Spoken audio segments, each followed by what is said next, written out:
Hello. How are you?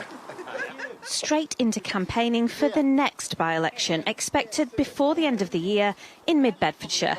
But Labour can't seem to shake off their loss in the recent Uxbridge contest. The deciding factor, ULEZ, a policy that charges motorists whose vehicles are environmentally unfriendly.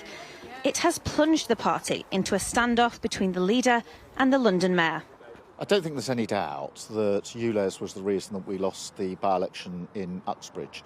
And I have said we should reflect on this, including the mayor. I've spoken to him, as you would expect, and so there will be that reflection. But we're not sitting back, we're not looking over our shoulder, we're pressing forward. In a sign of the simmering tensions, Sadiq Khan hit back with a defiant tweet, later deleted, in which he said the global climate emergency means we need to take bold action to protect our environment and build a better and safer world for our future.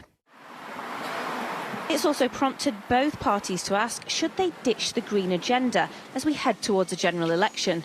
The reason I think people in Uxbridge voted Conservative because they didn't like the war on the motorist, the tax on the motorist that is consistently done by the Labour Mayor of London. And I think people more widely outside of London, certainly in my constituency, are worried about if that's what they do in London when they're in power, what would the Labour Party do to the rest of the country?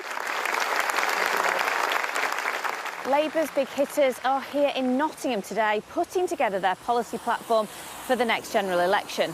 But that by-election loss in Uxbridge is hanging over this conference. So Keir Starmer was here earlier. He told them no controversial policies that could give the Conservatives an edge. And the Tories are thinking about how they build on that narrow win, with a move away from green policies looking increasingly likely. But is this just a knee-jerk reaction to a one-off by-election result? People want politicians to be ambitious about tackling climate change. So it would be the wrong lesson to take from Uxbridge that voters are anti-green or that they don't think it's a priority.